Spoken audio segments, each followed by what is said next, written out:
Alrighty, good evening, everyone. Please continue to eat. If you're getting dessert, continue to get dessert. You can just kind of listen or tune me out. Either way is just fine. And good evening. I hope everybody has enjoyed their first full day here on the Scholars Retreat. Everybody having a good time so far?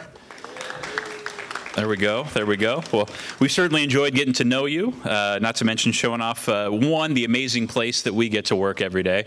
This is what we do every day here at the Reagan Foundation. We just come out here, have a barbecue, watch the sunset. It's just part of the job. Listen to live music beforehand. It's, that's how it works. And I think we're going to time it just right that the sun's going to be going down just about the end of as we wrap up our program tonight. So it's going to be beautiful. This is one of the best places I've ever been to watch a sunset. Well, I said I started this morning with a story from President Reagan, and then Joanne carried on the story, and it's part of our education is sharing some Ronald Reagan stories. So I'm going to share another one with you.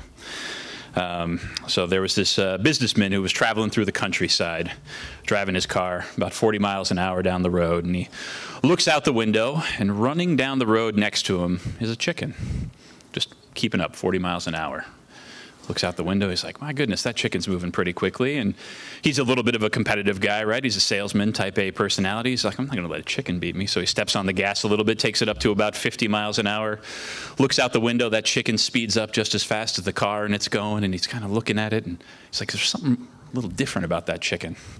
And he's like, I'm not going to let a chicken beat me. So he steps on the gas a little bit more, takes it up to about 65, kind of smiles. He's like, there's no chicken that can go 65 miles an hour. Looks out the window. That chicken accelerates right past him, turns down a road and runs up to this farm that's kind of the next right. And he's like, all right, I'm intrigued. So he turns right, goes up to this farm, and sitting on the porch there is a farmer. And he's looks at him and he goes, sir, got to ask you a question. I was driving along the road and I saw this chicken running along. Something looked a little bit different about it. The farmer looks at him and goes, yep. And he goes, do you know anything about that chicken? And he goes, yeah, I do. And he goes, well, why was he going so fast? And the farmer says, well, he's got 3 legs. And he goes, okay, why does the chicken have 3 legs? And he goes, well, I like to eat the chicken leg. My wife likes to eat the chicken leg. And then Junior came along, and he liked the chicken leg too. So we created a 3-legged chicken. And he looks at it and he goes, wow, that's pretty amazing. And he goes, how's it taste? And he goes, I don't know. We haven't been able to catch it. So I tell that joke as a way of saying that we see some similarities, because just like the 3-legged chicken, those of you who were selected to be GE-Reagan Scholars ran faster than most people. We had nearly 16,000 people who applied for the scholarship this year. So 16,000 people. So to be here tonight, to be a part of this, you had to have something special, something different about you. I don't think it was a 3rd leg that made you run 65 miles an hour, but it was a commitment to your communities, a commitment to service, a commitment to scholarship, unlike and above and beyond anything else that we saw this year. So congratulations to each of you for bearing that distinction of being a GE-Reagan Foundation Scholar. You're also joining a network of roughly 155 GE-Reagan Foundation Scholars, as well as alumni of other programs who go through our Reagan education programs from as young as 5th grade all the way through the university level. And you heard a little bit from one of our university alumni this morning. So on behalf of the leadership of the Ronald Reagan Presidential Foundation and Institute, the advisory and selection committees, and our partner GE, we definitely commend you on this very elite distinction. And we see this not just as a scholarship program, we see this as an investment. The foundation in total awards a little over $1 million in scholarships each year. This is the single biggest program and the single largest amount of dollars that's awarded this year. But we don't do it just because we like kind of saying, hey, we're giving out money. We really do see it as an investment in the future. And we see each of you who has been selected as the type of citizen, as the type of young person who has an opportunity to make a difference. And we see that in you. We celebrate that in you. And we see ourselves as making an investment in you, but also in the future of your community and our country. So you've already made a name for yourselves in high school, and now you're about to transition to your next great journey, college. We know this is an exciting time, and we want to join your family in setting you up for success on campus. And so we are pleased to have with us tonight a few people who know a thing or two about making the most of your college experience. So first, I'm going to invite to the stage a member of the GE-Reagan Foundation Scholarship Program Advisory and Selection Committee who spends his days nurturing talent at the college level for GE. From Indianapolis, Indiana, please welcome University Relations Leader of GE, Mr. Tony Denhart.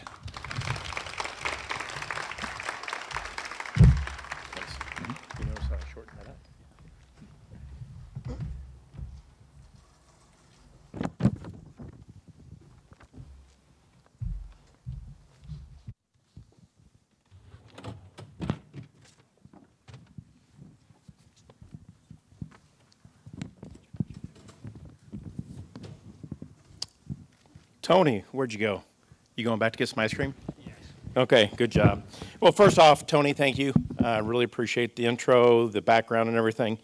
It's great to be back here. It's actually something I really look forward to every year, and this is the third time I've been back. Every time I come back, I learn something new. And, you know, first off, I want to congratulate all the scholars.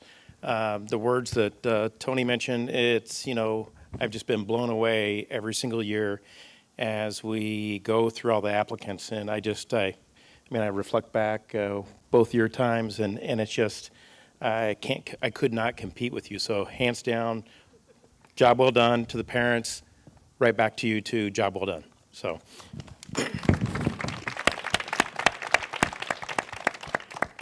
And also on behalf of GE and the foundation, I want to thank the Ronald Reagan Presidential Foundation and Institute, Library and Museum for everything you do and for hosting the retreat tonight. So thank you all.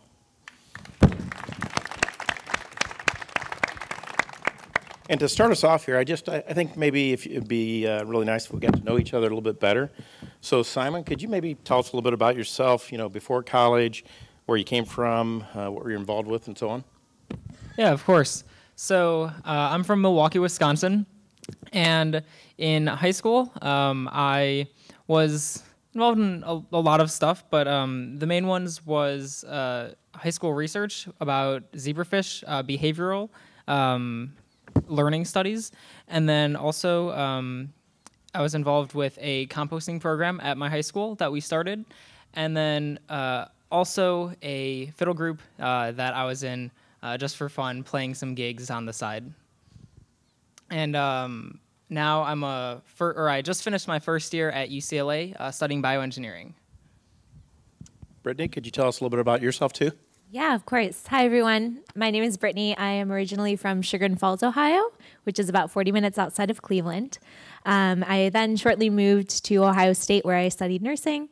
In high school, involved in a couple of things. I did gymnastics. I was a pitcher on the softball team, coached gymnastics as well, and then did volunteering through National Honor Society and with my community church. Super. All right. How about I tell you a little bit about myself too? That sound good? All right. So I'm from Indianapolis, Indiana, as Tony mentioned. I'm married to my wonderful wife, Rhonda. We have 2 children, Jake and Nicole. Jake just graduated from Purdue University a year ago, and he's with Procter & Gamble in Cincinnati as a financial analyst. Our daughter just decided to go into nursing. She's also at, guess where? Anywhere? Anyone know? Purdue. Yeah. So she's studying nursing. She made the switch from dietetics and nutrition to nursing, so we're really proud of her. I've been with GE for going on 29 years. I came out of Purdue University into one of our leadership programs. And, you know, one of the things I wanted to reflect on, I mean, Joanne does such a great job of tying everything together. And, you know, as I was listening to Joanne this morning, you know, I was thinking through, you know, how I got here today. And that's kind of how I'm going to tell you the rest of my story and bring it around to the rest of the program.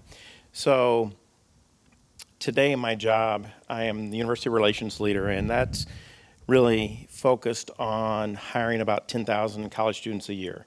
So it's around the globe, we bring in 10,000. And as I said, I came into the company as a field engineer. So I was on the technical side, the engineering side. I wasn't in HR. I made that move to corporate HR about 7 years ago. And how I got there was it started with volunteering. And our recruiting model is we have about 2,000 volunteers that go to campus to recruit. So if you look across the functions, whether it's engineering, finance, HR, so on and so forth, our alum go back to campuses to recruit, to go to the career fairs, to go to classes to speak, to do research. And about a year into my career, I was invited back to Purdue to tell my story to the students. And 29 years later, I'm in that role. But it was, I mean, I was very active over those years and going back to campus in my spare time. So if there was a student group that wanted me to come back and speak, I did it. If it was Thursday night, Saturday morning, Saturday night, whenever, I did it. And I really loved it. And it was back in 2009, I was asked to be the campus relations leader, and that's a volunteer role. And I was doing that just for Purdue at GE. And about 3 years after I started that volunteer role, I was asked to come into the role I'm in today. So, you know, a piece of it was being at the right place at the right time. A lot of it was volunteering. And, you know, how I came into this program to be part of this program was Gary Sheffer, Megan Parker. You know, we were having that conversation. Again, it's the right place at the right time. And they said, hey, can you help out? And then Gary Sheffer retired. He's still involved with the program, but he retired from the company. So, Joanne, thank you for giving me an opportunity to reframe some of my thoughts this afternoon after your time at lunch today. So, thank you. So that's a little bit about me, but I couldn't end this part without, you know, tying in Joanne and Tony again. So, a quote from President Reagan, and this goes to the scholars and really to everyone. But here's a quote that he had that I really like, and it is, "We can't help everyone, but everyone can help someone." So, and I can really relate to this quote, and whether it's personal or profession or family or friends, we can always help someone. So I reach out to all the scholars and even parents to just think about that, and if someone needs some help, help them. Okay?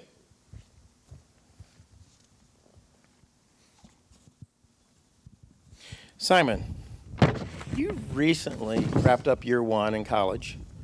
And if you look out to the scholars, what advice can you provide to them as far as things you wish you would have known, or even some things that you knew going into that first year in college that really helped you out? Yeah, definitely. So I think one of the big things that I took away from my first year is don't compare yourself to others. You all are amazing. You all know that. You're here. That says you're amazing. But college is a big place, and there are other amazing people, and sometimes it might seem like an individual is doing more and is being more successful. Whatever it might be, you might look at that person and say, wow, you know, they're so great. Why can't I be like them, or whatever? But don't compare yourself, because it doesn't help you. And it really just hurts your self-esteem, makes you not be as productive. So instead, maybe try to admire that person, see what they're doing, maybe that they're doing well, that you could learn from, but just mostly don't compare yourself to other people. Great, thanks, Simon. And Brittany, you know, completed your undergrad degree, you just finished grad school. Could you maybe provide some advice to the scholars on how they can get the most out of that experience, out of their experience, and how can they set themselves up for success? Yeah, I'd be happy to. So I think going forward into college and really beyond, I'd like to leave you with 3 pieces of advice. The first one would be to stay curious. The second to be to follow your curiosity always. And the third to be to push yourself outside of your comfort zone every single day, at least a little bit. Because really, general interests turn into new passions, new discoveries, when curious minds push themselves. And you all know how to do this. Your curiosity for scholarships led you to apply to this one. And here you are pushing yourself outside your comfort zone, meeting your fellow scholars from all over the nation. So I would just really encourage you to continue that going into college and beyond. Whether that looks like introducing yourself to a new friend in class, going to an information session about a study abroad program, taking a course outside of your major. This can look different for everyone, but just being sure that you're challenging yourself in new ways each day. I really do think that curiosity is a leadership skill that will serve you really well in college and into the workforce as well. Thank you, Brittany. Now on to the next question. You know, as I was going through the applications, you know, every year I look at those applications, and one of the questions I come back during the interview with is, you know, how do you have time to even sleep, right? I mean, you've got so much on your plate, and really it comes back to, you know, time management, right? And you just must be totally amazing at it, because I know I'm not as good as you. But Brittany, could you maybe talk about how you prevent, getting burned out in college and, maybe some tips or tricks? Absolutely. So I would say self-care and daily self-care is the single most important thing that you can do to maximize your productivity, but also to prevent burnout. So however you prioritize all the amazing activities you're all involved in or your schoolwork that you've stayed on top of, think of even just a 15-minute self-care activity that you really enjoy investing in and that really rejuvenates you, and write it into your calendar, put it in your Google Doc, whatever it is that you do to organize yourself, and make sure that you prioritize that just as much as you're prioritizing other things, because you can really only give out as much as you put within. And even if it's just 10 to 15 minutes every day, along with getting the right amount of sleep and exercise and all of those things, that really is going to maximize your productivity a lot more than you might expect. Great, thank you. And Simon, do you have any strategies for managing your time? Yeah, definitely. I think one big thing to realize is that sometimes staying up later and working later isn't the best way to do your work, because when you stay up late and you're tired, you're less productive. The work that you do is probably of a lower quality, and you suffer the next day, maybe even the next week. You're more likely to get sick. So really, you need to find a balance between, not sleeping a lot to get everything that you need to get done, and getting enough sleep so that you can be at your top game and really bringing everything that you have to the table. So, Tony, I have a question for you. Sure. If there's one constant in this world, it's change. And I know that you've seen that at GE. Could you share your thoughts on what it means to manage change, especially as these scholars are going off to college for their first years? Absolutely. It's a great question. I'll just say, wow. First off, the world will never be slower than it is today. So that's the first point that I will make. And so I've got a question to the audience. Just, a couple answers will be great, but when you think of GE or when you hear GE, what comes to your mind? Light bulbs is the first one. Refrigerators, great. Pardon me? Appliances. All right, so you walked right into my trap. So when I came to GE, that's kind of what I knew except for the role I was going into. What you may not know today is that we sold our appliances business about 4 or 5 years ago. It's a high air company. And lighting was another business that was brought up, and it's up for sale. And has anyone seen GE in the news lately? Yeah, probably all. I've been here 29 years, and it's been 29 years of change. So scholars, the world's going to change, and I want to give you some pointers, right? As you transition to college, and I'll say change is good. And the first one is embrace it. And you can't control it normally, and you have a decision to make, and that is whether you embrace it or not, right? What you can control is how you respond, right? As I was going back up to the private quarters, one of the guards asked me, you guys were just taken off the Dow today. And that was probably a punch, it wasn't probably, it was a punch in the gut to a lot of us in the company. But you know what? Our competitive side is set in. The one thing our chairman, John Flannery, said, he sent a note out and he did a really good job about it, going over, you can, again, is how you react to it, embracing or not. The other one is to talk to someone. When John came into the CEO and chairman role about a year ago, there was a lot of change that started maybe a couple months after he came into the role. But one of the things that I have found very helpful, and a lot of people on my team have found very helpful, is just picking up the phone and talking to people about what's going on, and that has helped me a lot. So when you go to college, so who could your inner circle be on to talk to if you have some challenges with change? It could be a number of different people. So if you're living in a dorm, it could be your RA, it could be your professors, it could be your advisor, it could be someone out in the profession, right? It could be a family member, it could be a friend, it could be someone at the foundation here, right? Tony will take the call, Aaron will, Joanne, anyone will. So talking has helped me a lot. So I know as you go into college and you're experiencing some of these massive changes, just talk to people. Don't keep it bottled up inside, okay? All right, and then the other one that I'll say is stay positive. My glass is, ask my wife, it's probably overflowing all the time, probably too much sometimes. But for me, that's a big part of it. And as I look at the company and as it is evolving and changing, again, I go back to, I can't control a lot of it. John Flannery's not calling me up asking me what we should do as a company. And, you'll get to see and meet Alex Dimitrov tomorrow night. Tell you what, he's not calling me either. He's calling me about the GE-Reagan Scholar Program, but not about the business. So, again, stay positive and it will help you out. Each one of us are going to handle change differently. And, some of us it's going to be, pretty hard, and that's okay. Some of us will stay positive, and that's okay. And however you handle it, it's going to be okay. But just try to keep those three things in mind. And again, it's okay to be on either side. One last point is don't try to prevent it. It's going to happen. So just be ready and have fun. Okay. All right. So Simon, question to you. What's the most important thing you've learned outside of the classroom while you were in college? I think that the most important thing I've learned is that people are important. Invest in your relationships, because then your relationships will come back and help you out. So, say you've met some new person, just be your normal friendly self, be your normal amazing self, and they will like you, and then anyone who has something to give you will want to give it to you. That's something that I've really come to realize is 100% true. So for example, this summer I'm working at UCLA with sustainability, and I wouldn't have even known about the job if I hadn't gotten an email from a guy who I worked with earlier this year on some sustainability projects.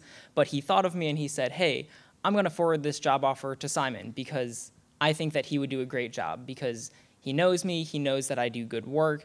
So building those relationships is really key, and then maintaining them for just knowing people, which I personally think is really fun, but also getting great opportunities that you might not be able to get otherwise. Thank you. Brittany? Yeah, absolutely. I couldn't agree with Simon more on that note. I can tell you all that the greatest investment I ever made in college and graduate school was my investment in people and my investment in others. You are all amazing individuals, as you know, but we can't get where we're going without help of teammates or peers or support systems to help us out.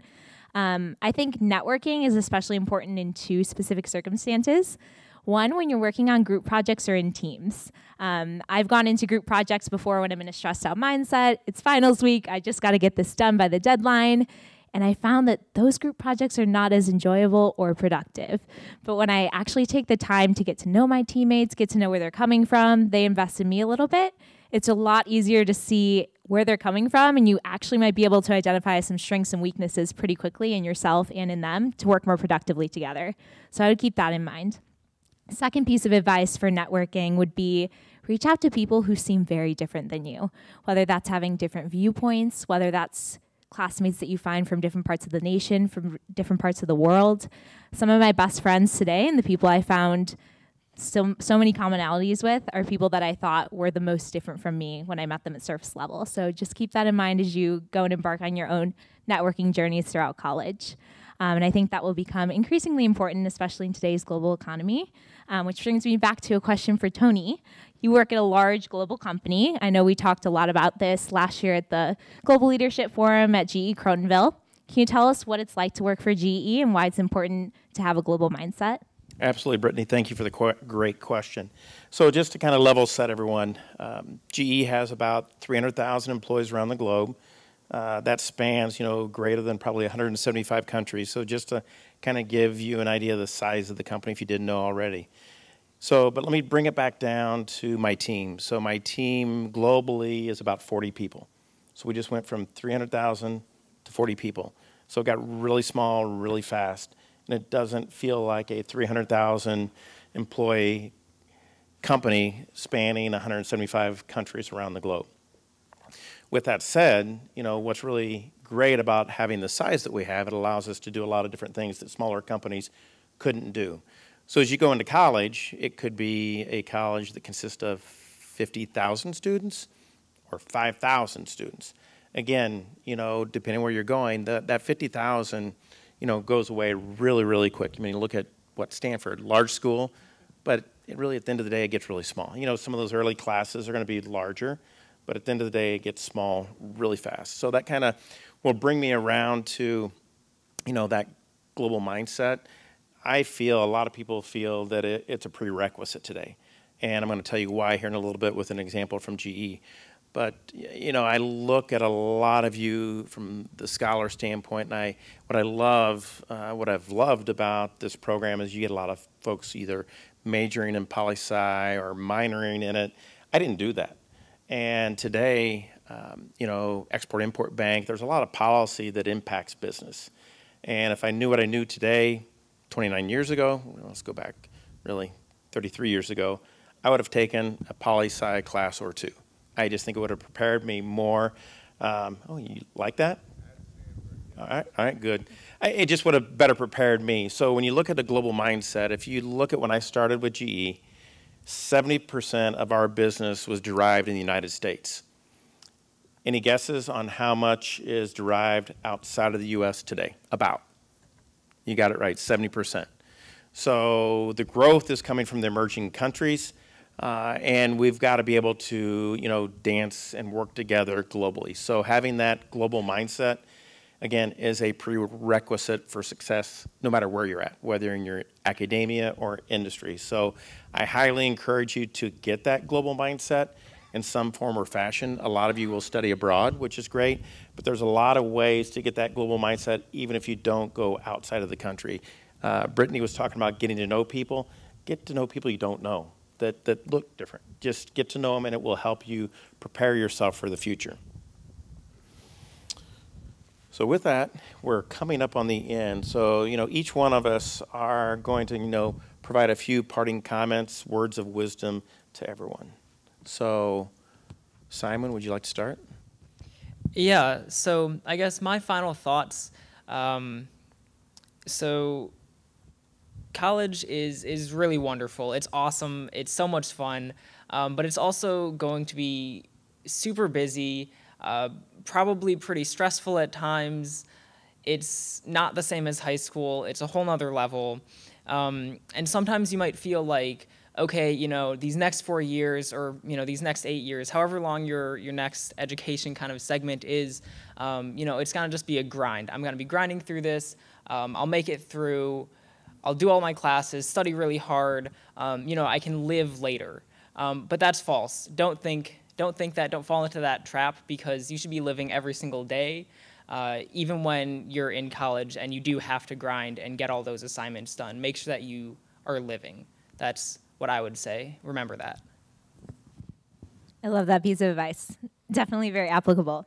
I would also say, just to kind of go off what Simon was sharing, grow and be grateful. I think a lot of times, whether it's an internship experience, a course, conversation with a professor, sometimes I replay things in my head. I don't know if anybody can relate to this. Like, oh, I should have said X, Y, or Z, or I could have taken this internship, or thinking about all the other paths that you could have embarked on, or comparing yourself to others, like I know Simon was sharing earlier. I would say try to reframe your mindset. Every experience you have, whether it's an internship or research experience, even just a course that you take in college, think about what your key learnings were from it. I would even encourage you to write them down. And think about what you were grateful for out of the experience, because I guarantee you'll be able to find a lot more positive than negative most of the time. Thank you, both Simon and Brittany. So now for me. So quick question. I always like to engage the audience. So why are you going to college? Parents, you can answer too. It's not a trick question. To help make a change. Great answer. To get an education. Great answer. Yes, sir? Career advancement. To learn how to learn. And so if you're going to make a difference, how are you going to make a difference? What's kind of the key to making a difference? The education. Sir? Yeah, learn how to work with different people. Great. Anyone else? Learn how to think in different ways. Great. So when you graduate, what are you going to do? Grad school? All right. That's great. Anyone else? Work. That was from a parent. Is that maybe to get them off the payroll? Yeah. So, a couple words of wisdom from Tony. And so, you go to college, you know, you may go to grad school, you're going to make a difference in the world, you're going to learn a lot, you're going to get a degree, you're probably going to get a job, right? Wouldn't you agree?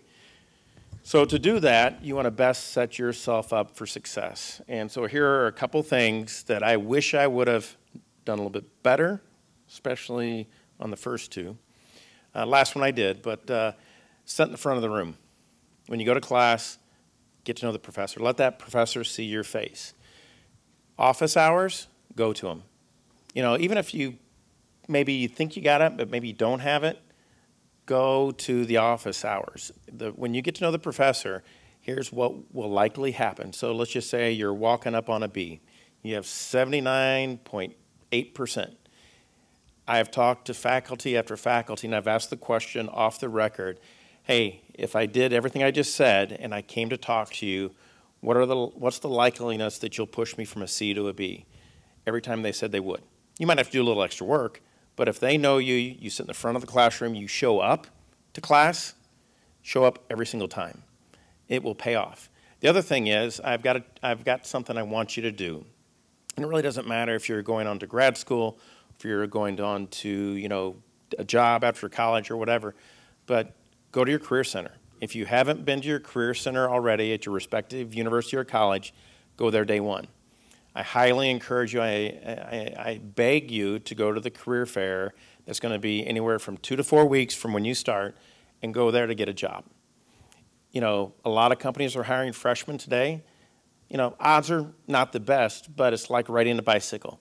After the first time, it's what? So much easier. So when you go back to do it in the spring, if your university has a co-op program, that's likely when you're going to go to the co-op career fair where you might be able to go into the co-op program and do that 5 or 3 rotations. So I'm going to go back over it again. Sit in the front of the classroom, go see your professor or TA during the office hours, and get to the career center. With that, we're going to wrap. I want to thank everyone. I want to thank both Brittany and Simon for taking time out of their busy days, busy weeks to join us today for the Fireside Chat. I'm really looking forward to seeing the rest of you over the next day or so, and thank you for the opportunity, everyone. Thank you, Tony. Thank you.